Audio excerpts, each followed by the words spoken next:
আব্বাজান, এই যুবক ভাইয়েরা, এই মায়েরা, এই বোনেরা, যে আল্লাহ কিফিলের মতো একজন জেনাকারকে দিনের পরে দিন যে জেনা করেছে, নেশা করেছে, এত মেয়ের ইজ্জত নষ্ট করেছে, ওই কিফিলকে যদি আল্লাহ ক্ষমা করতে পারে তার দয়া দিয়ে, ওই আল্লাহ কি এখনো নাই? আরো জোরে, ওই আল্লাহর দয়া কি এখনো নাই? আমার পাপের খবর আমার বাপ জানলে আমাকে সন্তান বলে পরিচয় দিত না, আমার ওয়াইফ জানলে আমাকে স্বামী বলে পরিচয় দিত না, আমার বোন জানলে আমাকে ভাই বলে পরিচয় দিত না, সমাজের লোক জানলে আমাকে ঘর থেকে বের করে দিত। আমার গুনাহের খবর কেউ না জানো, আমার গুনাহের খবর জানে এক সত্তা, বলেন সবাই তিনি কে? পৃথিবী না জানুক আমি তো জানি, আমি কি পাপ করেছি হায়, আমার পাপের করলে বিচার, বাঁচার আমার নাই উপায়, দয়াময় প্রভু মাফ করো আমায়, মাফ করো আমায়। পড়েন সবাই আওয়াজ দিয়ে আমিন। আমাদের আজকে তাফসীরের বিষয় হচ্ছে আল্লাহর দয়া এবং মায়া। এবার আপনাদের বলার পালা, আপনারা শুধু মায়াটা বলবেন, বাকিটা আমি বলে দেব। দেখা যাক আপনারা বেঁচে আছেন না মরে গেছেন। আজ তাফসীরের বিষয় হচ্ছে আল্লাহর দয়া এবং তোমরা খুবই অ্যাক্টিভ, আপনারা অ্যাক্টিভ হতে পারেন নাই, তবে পারবেন, লাস্ট চান্স দিলাম। প্রবাদ বাক্য আছে না, শেষ ভালো যাক সব ভালো তার, লাস্ট চান্স আপনাদের জন্য। আজ তাফসীরের বিষয় হচ্ছে আল্লাহর দয়া এবং মায়া। আমি সবার থেকে জানতে চাই, আপনার কি মনে হয় আমার রবের দয়ার সাগর কি কম না বিশাল? আমার রবের দয়া কি কম না বেশি? কত যে বেশি আজকে আমরা জানি। এবং এতটুকু বলতে পারি, আল্লাহর দয়া এবং মায়ার কথা শুনলে আপনার মনে হবে আজকে রবের দরবারে সেজদা দিয়ে শুকরিয়া আদায় করে বলতে যে আল্লাহ তোমার এত মায়া, আমি তো আগে জানলে কখনো বেনামাজি হতাম না। আল্লাহ তোমার এত মায়া, এত দয়া, আমি আগে জানলে কখনো রাস্তার মোড়ে দাঁড়িয়ে বিড়ি টানতাম না। আল্লাহ তোমার এত মায়া, এত দয়া আমার উপরে, আমি জানলে কখনো হারাম সম্পর্কে জড়িয়ে যেতাম না। ঠিক কিনা বলে? আল্লাহর দয়াকে আমরা আজকে হাইলাইট করতে চাই। তার আগে এই পুরো তাফসীরটাকে আমি তিনটা ভাগে ভাগ করছি। তাফসীরের পয়েন্ট হবে তিনটা। দাঁড়িয়ে থাকা ভাইয়েরা, বসে থাকা ভাইয়েরা বলেন, তাফসীরের পয়েন্ট হবে তিনটা। বলেন সবাই, কয়টা? তিনটা। Number 1, how vast is Allah's mercy, আল্লাহর দয়ার সাগরটা কত বিশাল, এটা আমরা জানবো, 1 নাম্বার। 2 নাম্বারে আমরা জানবো একজন বিপদগ্রস্ত বান্দা বিপদে পড়ে গেছে, কষ্টে পড়ে গেছে, এক বিশাল বড় সামনে যুদ্ধ বেঁধে গেছে, তার উপরে আল্লাহর দয়াটা কেমন করে কাজ করে। 2 নাম্বার পয়েন্টে আমরা জানবো। 3 নাম্বার পয়েন্টে আমরা জানবো what will be the mercy of Allah subhanahu wa ta'ala on the day of judgment, কিয়ামতের দিন বান্দার উপরে আল্লাহর দয়া কিভাবে কাজ করবে, কি হবে সেদিন, যেদিন হাসরের ময়দানে মানুষগুলো উলঙ্গ হয়ে দৌড়ে বেড়াবে। ইয়াউমা ইয়াফিরুল মারউ মিন আখি ওয়া উম্মিহি ওয়া আবিহি, ভাই তার ভাইকে চিনবে না, মা তার সন্তানকে চিনবে না, সন্তান তার মাকে চিনবে না। কিভাবে আল্লাহ সেদিন আমাদেরকে দয়া করবেন, মায়া করবেন, জানার দরকারটা বলেন তো সবাই আছে না নাই? আসুন আমরা let's come to the main point. আমরা তাফসীরে ঢুকে গেলাম। আউযু বিল্লাহি মিনাশ শাইতানির রাজীম। قل يا عبادي الذين أسرفوا على أنفسهم لا تقنطوا من رحمة الله إن الله يغفر الذنوب جميعا إنه هو الغفور الرحيم। আল্লাহ বলছেন, হে আমার বান্দারা, যদি তোমার জীবনে অনেক পাপ হয়ে যায়, অনেক অন্যায় হয়ে যায়, পাহাড় পরিমাণ অন্যায় যদি হয়ে যায়, আমি আল্লাহর দয়ার থেকে একটা মুহূর্তের জন্য নিরাশ হয়ে যেও না। আল্লাহ বলছেন, যখন তোমার অন্যায় হয়ে যাবে, পাপ হয়ে যাবে, দুটো হাত আল্লাহর দরবারে তোলো, আল্লাহকে বলো, আল্লাহ আমার মতো পাপী এই জগতে আর কেউ নাই। ও আল্লাহ, আমি তোমার দয়ার ভিখারি, আল্লাহ তুমি আমাকে মাফ করে দাও। আল্লাহ আল্লাহ বলছেন, ইন্নাল্লাহা ইয়াগফিরুদ যুনুবা জামিআ। আমার বান্দা যখন তওবার জন্য দুটো হাত তুলবে, আমি আল্লাহর ওয়াদা হলো আমার বান্দার চোখের পানি নাকের ডগায় আসার আগেই আমি আল্লাহ আমার বান্দার জীবনের সব গুনাহকে মাফ করে দিব। এত আস্তে সুবহানাল্লাহ পড়লেন, আমার মন তো ভালো লাগলো না। বলেন সবাই সুবহানাল্লাহ। আর একবার দিল থেকে পড়েন সবাই মিলে সুবহানাল্লাহ। আমাদের এই নওগাঁ হচ্ছে একটা জেলা, আমাদের থানা হচ্ছে মহাদেবপুর। আমার কথা ভুল হলো না ঠিক হলো? নওগাঁতে কিন্তু অনেক থানা আছে। মনে করেন মহাদেবপুর থানাতে আমাদের লোক আছে 30,000। কথার কথা, এক্সাম্পল দিচ্ছি, this is not a reality, উদাহরণ দিচ্ছি। মহাদেবপুরের ভাইয়ের আরেকবার উত্তর দেন আমাকে, কত হাজার লোক আছে? 30,000। কেউ যেন আওয়াজ কমে না যায়। মিডিয়া দেখেন সব আমার দিকে তাকায় আছে, কালকে পুরো দেশ দেখবে। আর কথা বলবেন এমন আওয়াজে যেন প্রমাণ হয়ে যায় নওগাঁর মহাদেবপুরের সন্তানরা কোনো কাপুরুষের সন্তান নয়, সব বীর পুরুষের সন্তানগুলো আমার সামনে বসে আছে। 30,000 লোকের এক জাতি হলো মহাদেবপুরের জাতি। 30,000 লোকের একটা কওম আমাদের। যদি আল্লাহ তাআলা কখনো নিয়ত করেন যে একটা জাতিকে আযাব দিয়ে ধ্বংস করে দিবেন, ধ্বংস করার 1 মিনিট আগে আল্লাহ আবার ওই জাতির দিকে তাকায়। দয়াটা বোঝাতে চাই যে দয়া কাকে বলে। আল্লাহ দেখেন যে এই 30,000 লোকের ভিতরে, এই পুরো জাতির ভিতরে একটা লোক আমি আল্লাহকে ডাকছে কিনা, একটা লোক আমি আল্লাহর সেজদায় আছে কিনা, একটা লোক আমি আল্লাহকে স্মরণ করছে কিনা। সবাই যদি গুনাহগার হয় আর একজন মানুষ যদি মুখ দিয়ে বলে আল্লাহ আল্লাহ আল্লাহ, আল্লাহ বলছে ওই একটা বান্দার জন্য আমি পুরো কওমের আযাবটাকে ক্ষমা করে দেই। কত বিশাল! আপনারা যে মাটিতে বসে আছেন খেয়াল করবেন হাদিসগুলো, এটা যেন আপনার কানকে ক্রস করে চলে না যায়। আর একটা বিষয় বলে দেই, সবাই চুপচাপ বসে আছেন, দোয়া পর্যন্ত কেউ ডান বাম করবেন না। দোয়া পর্যন্ত কেউ যদি উঠে যায় আর আপনাদের চোখে পড়ে যায় যে উঠে যাচ্ছে, পালিয়ে যাচ্ছে, ওর লুঙ্গিটা টান দিয়ে ধরে বসায় দেওয়া লাগবে। তবে খেয়াল করবেন লুঙ্গি যেন খুলে না যায়। খবরদার, আমি সবাইকে বলে দিলাম, এরপরেও যদি কেউ উঠে যায় ওর জীবনেও বিয়ে হবে না। এই জন্য খবরদার, দোয়া ছাড়া কেউ উঠে যাওয়া যাবে। এবার আমাকে একটা প্রশ্নের উত্তর করার জন্য মেধা দিয়ে উত্তর করতে হবে। যা শুনলেই উত্তর দেওয়া যাবে না, বুঝে উত্তর দেওয়া লাগবে। ফজরের আজান মসজিদে হয়ে গেছে, আমার চোখে চোখ রাখবেন, চোখ যেন ডান বাম না হয়। আপনি কম্বলটা মুড়ি দিয়ে খুব আরামের একটা ঘুম দিয়েছেন, আজানের শব্দ আপনার কানে আসছে, মন বলছে চল ফজরের নামাজ ঠান্ডার সময়ে জামাতের সঙ্গে পড়ে আসি।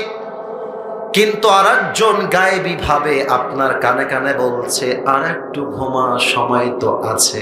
ওইটার নাম কি? শয়তান। ধরে ফেলেছে সবাই, শয়তান। শয়তান আল্লাহকে একটা চ্যালেঞ্জ দিয়েছিল। চ্যালেঞ্জটা কি দেখেন, খেয়াল করেন। শয়তান বলছে, আল্লাহ তুমি যে এত বিশাল জান্নাত বানিয়েছো, there is no meaning of it, এই জান্নাতের কোনো মানে নাই। আল্লাহ বলছে, কি বলিস তুই? এত বড় জান্নাতের কোনো মানে নাই, এটা তুই কি বললি ইবলিস? ইবলিস বলছে, আমি তোমাকে একটা চ্যালেঞ্জ দিলাম, তোমার কোনো বান্দাকে আমি এই জান্নাতে আসতে দিব না। আল্লাহ বলছে, তাই নাকি? কেমনে, কিভাবে আসতে দিবি না, আমাকে প্রসেসটা বল। ইবলিস বলছে, আমি তোমার বান্দাকে সামনের থেকে ধোঁকা দিব, ডান দিক থেকে ধোঁকা দিব, বাম দিক থেকে ধোঁকা দিব, পেছন দিক থেকে ধোঁকা দিব। ও যখনই জান্নাতের পথে পা বাড়াবে ওকে আমি আটকায় দিব। যারা 2-1 জন পালায় গেছে আমাদের চোখের আড়াল করে বাদাম খাওয়ার জন্য, ভাজা খাওয়ার জন্য, ওরা এই দলের মধ্যে ঢুকে গেছে। শয়তান বলছে আটকায় দিব। যখন দেখবো আসিফ হুজুরের ওয়াজ কাজ হওয়া শুরু হয়ে গেছে, যখন দেখবো আজহারি হুজুরের ওয়াজে জীবন পরিবর্তন হওয়া শুরু হয়ে গেছে, যখনই দেখবো ওয়াজটা কানে নয় কলিজায় গিয়ে লেগে গেছে, ওকে আমি বলবো চল ঘুরে আসি বাহির থেকে, বসে থেকে লাভ নাই। আল্লাহ বলছে আচ্ছা, তার মানে তুই আমার কোন বান্দাকে নেক আমল করতে দিবি না, তাই না? বলছে আল্লাহ ইয়েস, আমি কাউকে নেক আমল করতে দিব না।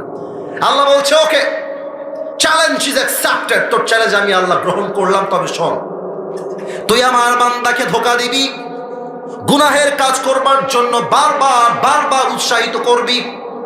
আমার বান্দা যতক্ষণ পর্যন্ত গুনাহের কাজটা না করবে, আমি আল্লাহ রাব্বুল আলামিন ওই গুনাহটা লিখব না। কিন্তু আমার বান্দা যদি একবার কোনো নেক আমলের নিয়ত করে, আমার বান্দাকে নেক আমলটা করতে হবে না। আমার বান্দা যে নিয়ত করেছে, এই নিয়ত করার জন্য সওয়াব আমি আল্লাহ লিখে দিব। শুধু নিয়ত, আমল তো আপনি করবেন, এটা পরের ব্যাপার। কিন্তু আপনি যে নিয়ত করলেন যে আল্লাহ আগামীকাল আমি তাহাজ্জুদটা পড়বো, এটা আমার মনের নিয়ত। আল্লাহ বলছে বান্দা পরেরটা পরে দেখা যাবে, তুই যে নিয়ত করলি তাহাজ্জুদ পড়লে যে সওয়াব হতো, আমি আল্লাহ তোর আমলনামায় সেই সওয়াবটা লিখে দিলাম। কতটা দয়া, কতটা মায়া।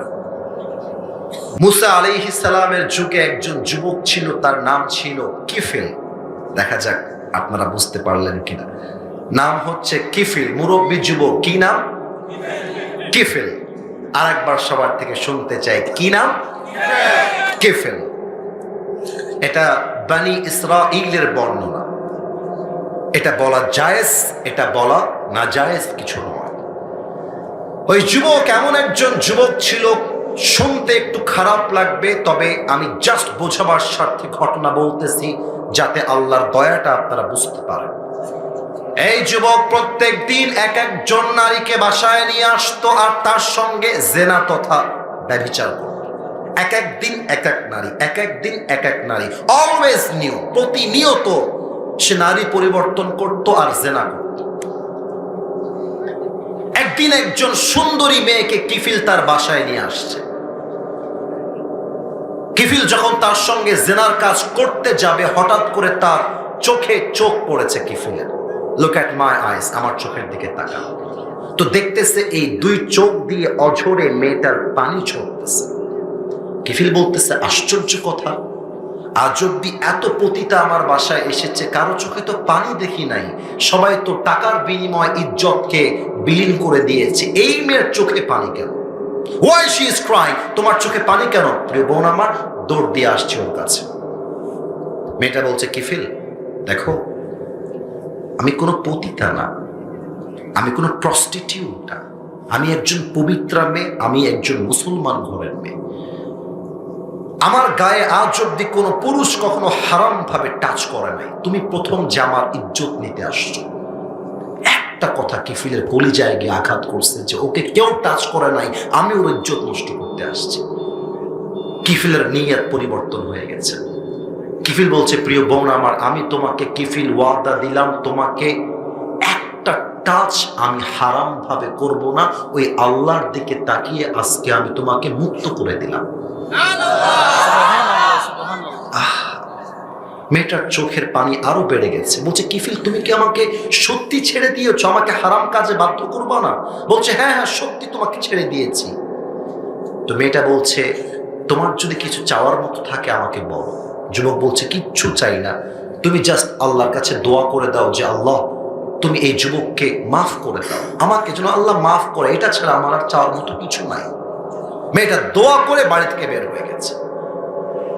এবার কিফিল আল্লাহর দরবারে দুই হাত তুলে বলছে আল্লাহ আমি আমার জীবনে কত মেয়ে ইজ্জত নষ্ট করেছি, আমি গুনে বলতে পারবো না, আয় আল্লাহ তুমি আমারে মাফ করে দাও, আমাকে তুমি মাফ করে দাও। তওবা করতে করতে সেজদায় লুটিয়ে গেছে আর আল্লাহকে বলছে আল্লাহ আমার তওবা যদি কবুল হয়ে থাকে, এখনই এই মুহূর্তে তুমি আমাকে পৃথিবীর থেকে তুলে নাও। এই কথা বলতে বলতে কিফিল কালেমা পড়তে পড়তে রবের দরবারে ফিরে গিয়েছে। এই মুরব্বী আব্বা জান, এই যুবক ভাই, এই মায়েরা, এই বোনেরা, যে আল্লাহ কিফিলের মতো একজন জেনাকারকে দিনের পরে দিন যে জেনা করেছে, নেশা করেছে, এত মেয়ের ইজ্জত নষ্ট করেছে, ওই কিফিলকে যদি আল্লাহ ক্ষমা করতে পারে তার দয়া দিয়ে, ওই আল্লাহ কি এখনো নাই? আরো জোরে, ওই আল্লাহর দয়া কি এখনো নাই?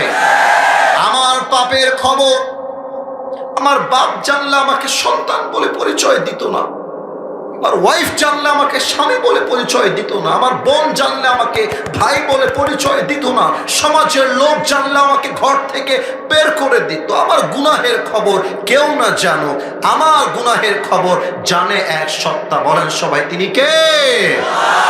পৃথিবী না জানুক আমি তো জানি, আমি কি পাপ করেছি হায়, আমার পাপের করলে বিচার, বাঁচার আমার নাই উপায়, দয়াময় প্রভু মাফ করো আমায়, মাফ করো আমায়। পড়েন সবাই আওয়াজ দিয়ে আমিন। 2 নাম্বার পয়েন্টে ঢোকার আগে একটা প্রশ্ন করতে চাই, বেঁধে যাবেন আর ভয় পাবেন না। নওগাঁর মানুষ একমাত্র আল্লাহকে ছাড়া দ্বিতীয় কাউকে ভয় করে কথা বলে না, এটা আমার বিশ্বাস। আর আপনারা ভয় পাবেন কেন? এটা তো 5 আগস্টের আগের বাংলাদেশ নয়, এটা তো 5 আগস্টের পরের বাংলাদেশ। আমি একটা কথা বলে দিয়ে যাই, কার মাইন্ডে লাগবে এটা নিয়ে আমি ভাবতে চাই না। আমার কথা, আমাকে যদি হক কথা বলতে কেউ কোথাও বাধা দেয়, যুবকরা তার পিঠের চামড়া একটাও বাকি রাখবে না। যারা আপনারা আমাকে চেনেন, আমার একটা মাহফিলে কেউ বাধা দিয়েছিল, কেউ কি দেখেছেন কখনো? সবাই দেখেছেন? আপনারা দেখেছেন যুবকরা তার অবস্থা কি করেছিল, এবং লাস্টে ওই নেতা ক্ষমা চাইতে বাধ্য হয়েছিল। আমি সত্য কথা বলছি ভাই, আমি রাজনৈতিক কোনো দলের সাথে জড়িত না, তবে আমাদের একটা দাবি আছে। কি দাবি জানেন? আগামীর পার্লামেন্টটা চলতে হবে আল্লাহর কোরআনের সংবিধান দিয়ে, আগামীর দেশটা চলতে হবে আল্লাহর এই কোরআন দিয়ে। কথা ঠিক আছে কিনা বলে? আপনাদেরকে আজকে দেখাবো, যদি আপনি আপনার বুকের পাটা ফুলাতে পারেন, আল্লাহর দয়ার হাত কত বড় হতে পারে বোঝাতে চাই। আপনারা ওসমান হাদির নাম শুনেছেন না? হতে চেয়েছিল এমপি, আল্লাহ ওকে বানায় দিয়েছে বাদশাহ। আল্লাহ বলছে, বান্দা তুই যদি আমারে ভরসা করতে পারিস, আমার দয়া যে কত বিস্তীর্ণ, আমার দয়ার সাগর যে কত বিশাল, তুই শেষ করতে পারবি না রে বান্দা। আচ্ছা আমি প্রশ্ন করছি, let's ask you very very important question. আমার উত্তরটা জোরে চাই। বলেন তো, নবীজির কোনো ছেলে সন্তান কিংবা পুত্র সন্তান দুনিয়াতে কেউ বেঁচে ছিল? উত্তর সঠিক হয়েছে, কিন্তু আসতে বলেছেন। কেউ কি ছেলে সন্তান বেঁচে ছিল? ছিল। আচ্ছা, যেই মেয়েগুলো বেঁচে ছিল, একজন মেয়েকে নবীজি অনেক ভালোবাসতেন, ওই মেয়েটার নাম কি ছিল? একজন আগ বাড়িয়ে বুঝে গেছেন, একটু হাত তুলবেন কে? সবার আগে উনি বুঝতে পেরেছেন। মাশাআল্লাহ, আমার আব্বা জান বুঝতে পেরেছে। ফাতেমা রাদিয়াল্লাহু তাআলা আনহা। 3 নাম্বার প্রশ্ন, বলেন তো ফাতেমা রাদিয়াল্লাহু তাআলা আনহার যিনি স্বামী ছিলেন বীর বাহাদুর, তার নাম কি ছিল? আলী রাদিয়াল্লাহু তাআলা আনহু। Right answer. একটাও কিন্তু আপনারা বেঁধে যান নাই। লাস্ট প্রশ্ন, ফাতেমা রাদিয়াল্লাহু তাআলা আনহার গর্ভে আল্লাহ তাআলা 2 জন জান্নাতের সর্দার পাঠিয়েছেন। কি কি নাম? হাসান ওয়া হুসাইন রাদিয়াল্লাহু তাআলা আনহুমা। এবার আমার 2টা হাত তুলছি, কাউকে হাত তুলতে হবে না। You just have to look at my 2 hands. আমার 2টা হাত আপনারা শুধু দেখবেন, তুলতে হবে না। আমার হাত যেদিক যেদিক ঘোরাবো, আপনার চোখও সেদিক সেদিক ঘুরতে হবে, তাহলে হাদিসটা ভালো করে বুঝে আসবে। একটু ডান দিকে তাকান সবাই। এখানে একটা পর্দা আছে বিশাল লম্বা। এবার আমার দিকে তাকায় বলেন, দেখা যায় নাকি যায় না? এখানে একটা পর্দা আছে না নাই? এটা হচ্ছে একটা দেয়াল। এই দেয়ালের নাম আমি দিলাম আজকের এই মহাদেবপুরের মাহফিলে ডান দেয়াল। বাম দিকে একটা দেয়াল, বলেন সবাই আছে না নাই? পেছনে তাকান তো, এখানে একটা দেয়াল আছে না নাই? এবার আসেন, let's come to the main হাদিস। আমরা হাদিসে চলে আসি। মদিনা এমন একটা শহর ছিল, এমন একটা শহর, নবীজির শহরের 3 পাশে দেয়াল, কেউ চাইলেও আসতে পারবে না। যদি কেউ আসতে চায় একটা গেট দিয়ে আসতে হবে, ওইটাই খোলা, বাদ বাকি সব রাস্তা বন্ধ। উহুদের যুদ্ধের পরে, বদরের যুদ্ধের পরে আল্লাহ তাআলা মুসলমানদেরকে একটা বিজয় দিলেন, বিপ্লবী বিজয়। এমন একটা ভাব তৈরি হয়ে গেল, মনে হচ্ছে পুরো বিশ্বে ইসলামের পতাকা, কালেমার পতাকা ছড়িয়ে যাবে। কিন্তু মহাদেবপুরের ভাইয়ারা, আমার কি মনে হয় জানেন, 5 আগস্টের পরে আমার মনের মধ্যে এই চিন্তাটা এসেছে যে আগামীতে কালেমার পতাকা জাস্ট বাংলাদেশের সংসদে নয়, আগামীতে কালেমার পতাকা, ইসলামের পতাকা আমেরিকার হোয়াইট হাউসেও পৌঁছায় যাবে। কোনো একদিন এদেশের আকাশে কালেমার পতাকা দুলবে, সেদিন সবাই খোদাই বিধান পে দুঃখ বেদনা ভুলবে। ঠিক কিনা বলে? সেদিন আর রবে না হাহাকার, অন্যায় জুলুম অবিচার, থাকবে না অনাচার দুর্নীতি কদাচার, থাকবে না অনাচার দুর্নীতি কদাচার, সকলেই শান্তিতে থাকবে। সেদিন সবাই খোদাই বিধান পে দুঃখ বেদনা ভুলবে। জাস্ট আমরা হাদিসে আবার ফিরে আসবো, একটা লাইন যদি পারেন তবে গান আমার সাথে। কোনো একদিন এদেশের আকাশে কালেমার পতাকা দুলবে, সেদিন সবাই খোদাই বিধান পে দুঃখ বেদনা ভুলবে। ঠিক কিনা বলে? উহুদের যুদ্ধের পরে, বদরের যুদ্ধের পরে মুসলমানদের বিজয় হয়ে যাবে এমন একটা ভাব পুরো বিশ্বে তৈরি হয়ে গেল। এবার কাফেরদের গায়ের মধ্যে গাত্রদাহ শুরু হয়ে গেল, জ্বালা পোড়া শুরু হয়ে গেল। এবার কাফেররা মিলে প্ল্যান করলো, চলো আমরা সবাই মিলে মদিনায় গিয়ে আক্রমণ করব। এমন একটা আক্রমণ হবে, মদিনা নামে একটা শহর আছে, এই মানচিত্র থেকেই আমরা মুছে ফেলবো। বলেন সবাই নাউজুবিল্লাহ। কিন্তু যার কেউ নাই, তার সাথী একজন, বলেন সবাই তিনি কে? আল্লাহ তাআলা নবীর কাছে খবরটা পৌঁছায় দিলেন, নবী মদিনায় আক্রমণ হবে, get ready yourself for this fight. নবী হে, প্রস্তুত হয়ে যান এই যুদ্ধের জন্য। নবী সব সাহাবায়ে কেরামদেরকে নিয়ে যেভাবে আপনারা বসে আছেন, নবীজি সবাইকে বসালেন। বলেন সাহাবায়ে কেরাম, বলো তো আমরা কিভাবে এই যুদ্ধটাকে প্রতিহত করতে পারি? কার মাথায় কি বুদ্ধি আছে, আমাকে বুদ্ধি দাও। একজন সাহাবীর নাম বলছি, নামটা আপনাদেরকে আমার সাথে একটু পরে বলতে হবে, তাই শুনে নেন, শুনে নেন। নাম হচ্ছে সালমান ফারসি। এবার আপনাদের পালা, বলেন সবাই সালমান রাদিয়াল্লাহু তাআলা আনহু। উনি দাঁড়িয়ে গিয়েছেন, খুব তীক্ষ্ণ বুদ্ধি তার। দাঁড়িয়ে আমার দিকে তাকান তো সবাই একটু, এভাবে হাতটা বেঁধে মাথাটা নিচু করে দাঁড়িয়ে আছে। নবীজি বলতে, সালমান কি বুদ্ধি, বলো না কেন, চুপচাপ কেন, বলো আমাকে। বলছে নবীজি, বেয়াদবি না আনলে বলবো। বলছে বলো না। বলছে নবী, মদিনা তো এমন একটা শহর, ডানেও দেওয়াল, বামেও দেওয়াল, পেছনেও দেওয়াল, একটা রাস্তাই খোলা আছে।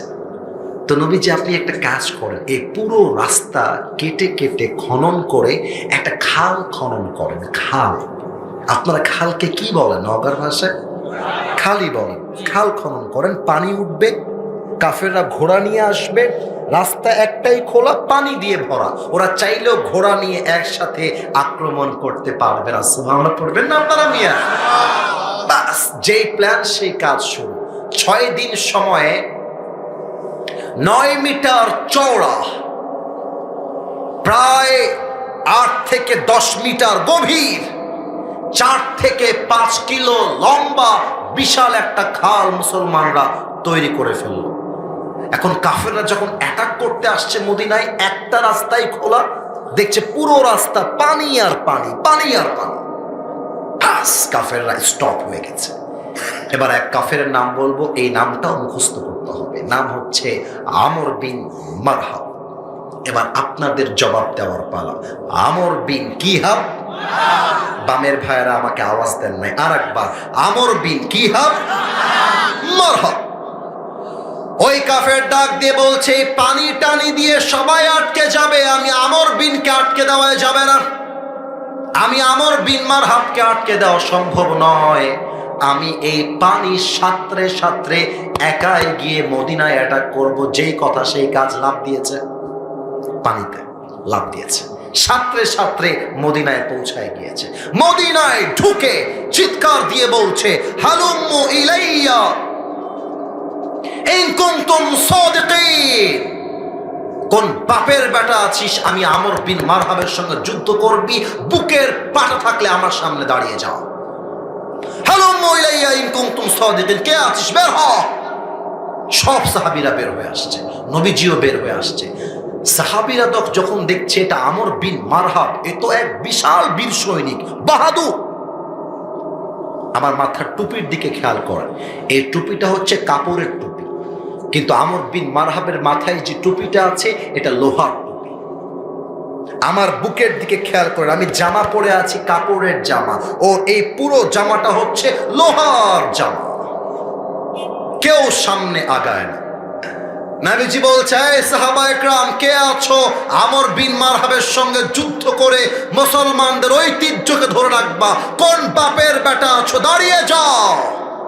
কেউ দাঁড়ায় না, কিন্তু পেছন থেকে আলী রাদিয়াল্লাহু তাআলা আনহু, বয়স সবচেয়ে কম, হাত তুলে দিয়েছে। বলেন আল্লাহু আকবার। আপনারা, আমি আরবিটা বলছি, এরপরে বাংলায় তর্জমা করলে একটু হাসবেন, তবে তর্জমাটা আসলে এরকমই হবে। নবীজি বলছে, ইজলিস ইয়া আলী ফাইন্নাকা লা তাযালু হাদিসাস সিন্নি। আমি যদি বাংলা ভাষায় মজা করে বলি, এর অর্থ হবে এরকম, সোনামণি নতুন নতুন, বসো বসো। নবীজি বলছে, আলী তোমার বয়স কম, তুমি নতুন মানুষ, বসে যাও, দাঁড়িয়েও না, বসো। আলী একটা ধমক খেয়ে লাফ দিয়ে বসে গেছে। এবার আমর বিন মারহাব বলছে, কিরে তোরা না বলিস শহীদ হয়ে গেলে আল্লাহর জান্নাত পাবি? কোন বাপের বেটা কি শহীদ হতে চাস না? আয় না আমার সামনে, কে শহীদ হতে চাস? হাত তোল। কেউ হাত তোলে না। আবার আলী রাদিয়াল্লাহু তাআলা আনহু 2 হাত তুলে দিয়েছে। নবীজি বলছে, আলী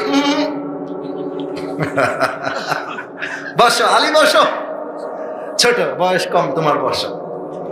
এবার লাস্ট টাইম, তৃতীয়বার আমর বিন মারহাব, নওগাঁর ভাইয়েরা খুব বাজে ভাষায় কথা বলেছে, আমি ওই ভাষার দিকে যাব না, জাস্ট ইঙ্গিতে বলছি।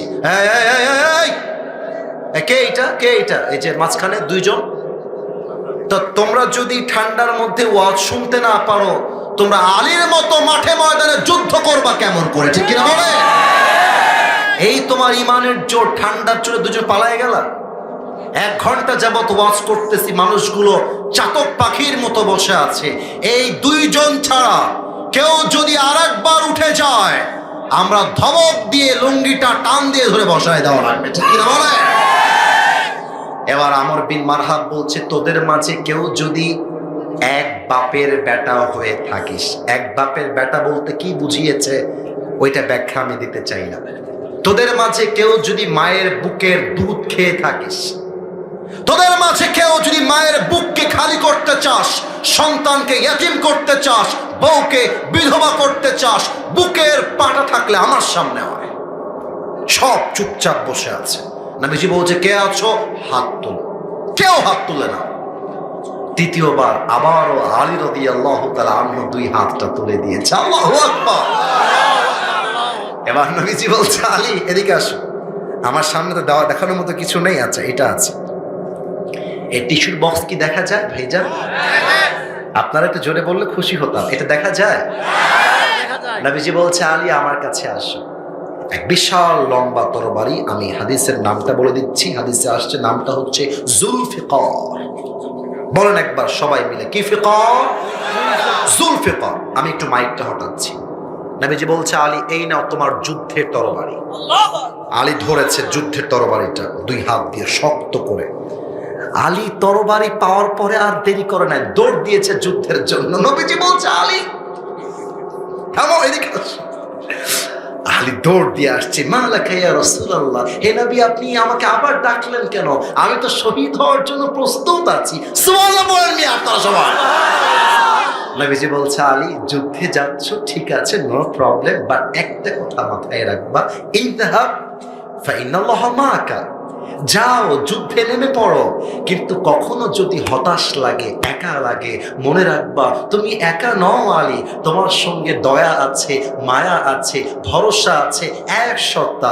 বলেন না সবাই মিলে সেই রব কে? আলী বলছেন নবী আপনি টেনশন করবেন না, আলী এমন এক সাহাবী আপনার। আলী মনে প্রাণে বিশ্বাস করে যার সাথী আল্লাহ হয়ে যায় তারে কোনো বাপের বেটা হারায় দিবে এমন বাপের পুত দুনিয়াতে জন্মগ্রহণ করে নাই। আরে যুদ্ধে নেমে গেছে। চেয়ারটা একটু ছোট তো তাই আহামরি পেছনে হটতে পারবো না, তবে হাদিসটা এখন একটু অভিনয় করে বোঝাতে হবে যাতে করে বুঝাইতে আমার কোনো সমস্যা না হয়। আমি কিন্তু একটু উঁচা হয়েছি, বোঝা যায় একটু আমার কথাটা? আমি কিন্তু একটু উঁচু হয়েছি আগের চাইতে। আচ্ছা, আমর বিন মারহাবের হাইট লম্বা কেমন? এই দেখে লাইট জ্বলতেছে কয়েকটা, ওর হাইটটা হচ্ছে এই লাইট বরাবর উঁচু, আর আলীর হাইটটা হচ্ছে এই বরাবর তথা গুঠু। আলী যদি আমর বিন মারহাবকে দেখতে চায় দেখতে হবে এভাবে, আর আমর বিন মারহাবের চাইতে আলী হাইটে এত ছোট, আমর বিন মারহাব এমনে দেখলে দেখতে পারবে না, দেখতে হবে মাথা নিচু করে। হাইটের কত কম বেশি দেখেন, কিন্তু আল্লাহর দয়া থাকলে হাইট কোনো ম্যাটার করে না। এবার আমর বিন মারহাব আলীকে ডাক দিয়ে বলছে, আমি আরবিটা বলছি এরপরে বাংলা তর্জমা করে দেব। এই বাবু তুমি কে গো? আসলে এটাই অর্থ এই হাদিসের, এই বাক্যের অর্থ এমনই, এই বাবু তুমি কই থেকে এসেছো? যাও যাও যাও যাও।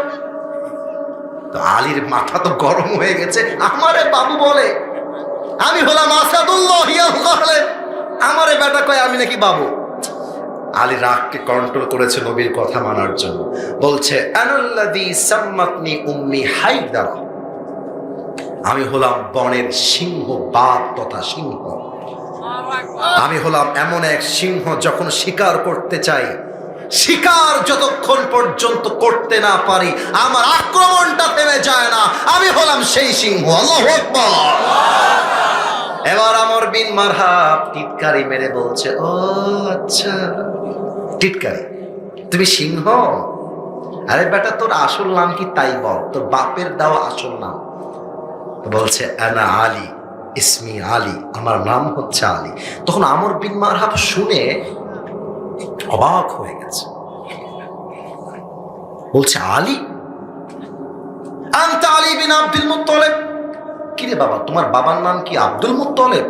আলী বলছে নো, আনা আলী বিন আবি তালেব, আমার ওইটা দাদার নাম, আমার বাবা হচ্ছে আবু তালেব। আমর বিন মারহাব মাথায় হাত দিয়ে বলছে হায় হায় হায় হায়, যুদ্ধ করতে কে আসছে তাকায় দেখো, তুমি তোমার ভাতিজা, তোর বাপ তোমার ভাই লাগে, তোর বাপকে চেনে ভালো করে, আমার আপন ভাইয়ের মতো সম্পর্ক, আমি কি খেয়ে দে কাজ কাম নাই তোমার মতো ভাতিজাকে মারতে যাব? যাও যাও যাও যাও যাও। এবার আলী আর রাগ কন্ট্রোল করতে পারে না। আলী বলছে বেটা তুই কারে ভাতিজা বলিস, তুই কারে বাচ্চা বলিস? আয় না একবার যুদ্ধ করে দেখ, এই বাচ্চার সঙ্গে যুদ্ধ করতে আসলে এমন এক কোপ মারবো তোর কল্লা 40 হাত দূরে গিয়ে পড়বে। আল্লাহু আকবার। এবার আমর বিন মারহাব বলছে ও তাই নাকি, তো আয় না দেখি না তোর বুকের পাটা কত বেশি, আয়। কিন্তু আলী রাদিয়াল্লাহু তাআলা আনহু এক মারাত্মক দামি কথা বলেছেন, মারাত্মক দামি কথা। এটা বলার পূর্বে আপনাদেরকে প্রশ্ন করতে চাই, রংপুরে যে যুবকটা 5 আগস্টের আগে বুকটা এভাবে পেতে দিয়ে গুলি খেয়ে শহীদ হয়েছিল, যুবকটার নাম কি? শহীদ আবু সাইদ। আচ্ছা, একটু আমার দিকে খেয়াল করে বলেন তো, শহীদ আবু সাইদ কি রাস্তায় বের হয়ে কারো বুকে আগ বাড়িয়ে গুলি করেছিল? এত আস্তে বললেন কেন? কাউকে আমার ভাই গুলি করেছিল? কারো পেটে গিয়ে আগ বাড়িয়ে চাকু মেরেছিল?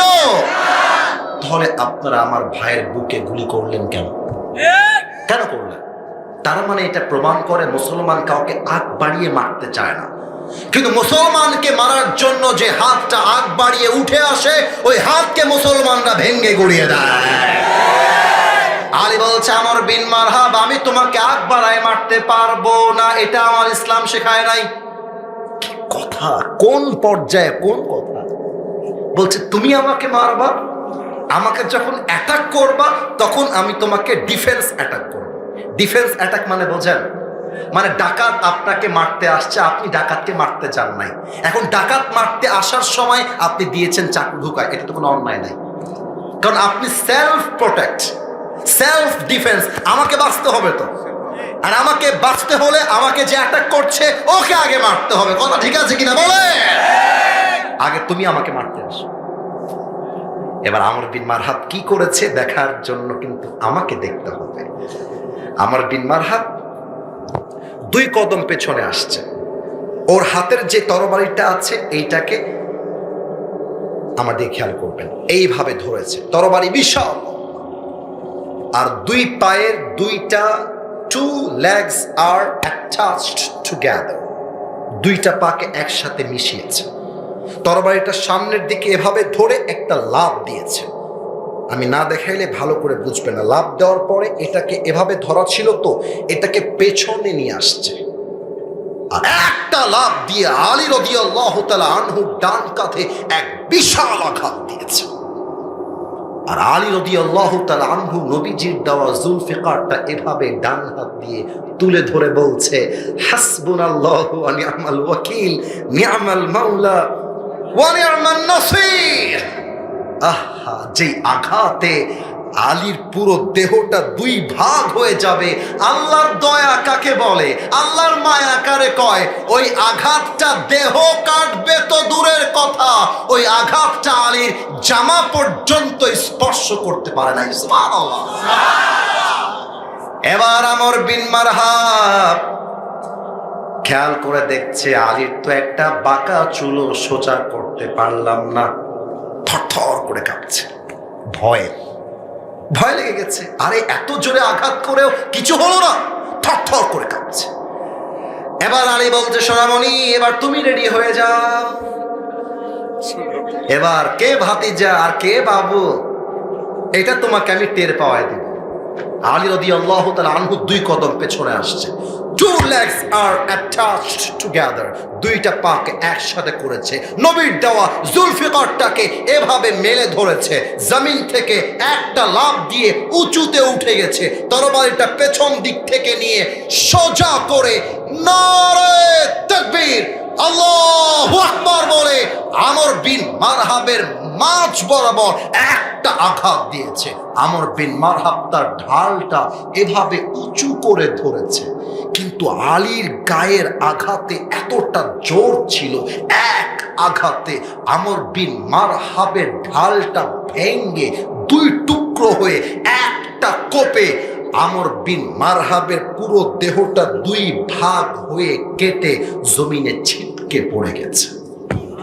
সুবহানাল্লাহ, সুবহানাল্লাহ। দয়া কাকে বলে? আল্লাহ বলছে, আমি আমার বান্দার সঙ্গে আছি।